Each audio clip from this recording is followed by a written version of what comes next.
ഞാൻ തയ്യാറാക്കുന്നത് ഒരു നാടൻ കറിയാണ്. പപ്പായ അല്ലെങ്കിൽ പല സ്ഥലത്തും കപ്ലങ്ങ എന്നും പറയും. കപ്ലങ്ങ നമുക്ക് പരിപ്പ്, സാധാരണ സാമ്പാറിനൊക്കെ ഉപയോഗിക്കുന്ന ചെറിയ പരിപ്പില്ലേ, അത് ചെറിയ കഷ്ണങ്ങളാക്കി മുറിച്ച് പരിപ്പ് നന്നായിട്ട് കഴുകി വൃത്തിയാക്കി ഇനി നമുക്കൊരു കുക്കറിലിട്ട് കൊടുക്കാം. നമുക്ക് പപ്പായ ഇട്ട് കൊടുക്കാം. കഴുകി വച്ചിരിക്കുന്ന പരിപ്പും 2 വെളുത്തുള്ളി, ഒരു മീഡിയം സവോള അരിഞ്ഞത്, ഒരു തണ്ട് കറിവേപ്പില.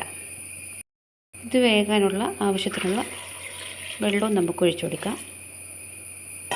ടീസ്പൂൺ മുളക് പൊടി, ടീസ്പൂൺ മഞ്ഞൾപ്പൊടി, ഉപ്പും നമുക്ക് കുറച്ച് ചേർത്ത് കൊടുക്കാം. എന്നിട്ട് കുക്കർ നന്നായിട്ട് മൂടി വെച്ച് നമുക്ക് വേവിക്കാം. ഇതിനുള്ള നമുക്ക് അരമുറി തേങ്ങ, 1/4 ടീസ്പൂൺ നല്ല ജീരകം, 1/4 ടീസ്പൂൺ മഞ്ഞൾപ്പൊടി നന്നായിട്ട് ചേർത്ത് നമുക്കൊന്ന് അരച്ചെടുക്കാം. ഒരു പച്ചമുളക് കൂടി നമുക്ക് ചേർക്കാം. പപ്പായയും പരിപ്പ് നന്നായിട്ട് വെന്തു. ഇനി നമുക്കിതിനകത്ത് അരച്ചു വച്ചിരിക്കുന്ന അരപ്പ് ചേർത്ത് കൊടുക്കാം. അരച്ചു വച്ചിരിക്കുന്ന അരപ്പ് നമുക്ക് ചേർത്ത് നന്നായിട്ടൊന്ന് ചൂടാക്കിയെടുക്കാം. നമുക്കിത് നന്നായിട്ട് ഇളക്കാൻ പാടില്ല, നന്നായിട്ട് ചൂടാക്കിയെടുക്കുക. നേരത്തെ കുറച്ച് ഉപ്പിട്ടായിരുന്നു, എന്നാലും ഉപ്പിന് ഇച്ചിരി കുറവുണ്ട്, കുറച്ചുകൂടി ഉപ്പിട്ട് കൊടുക്കാം.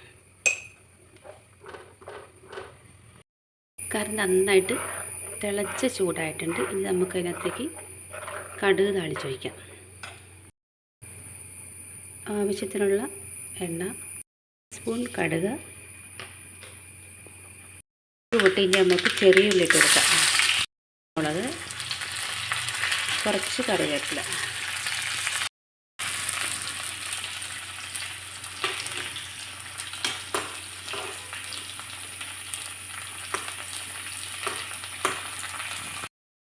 കറിയിലേക്ക് ചേർത്ത് കൊടുക്കാം.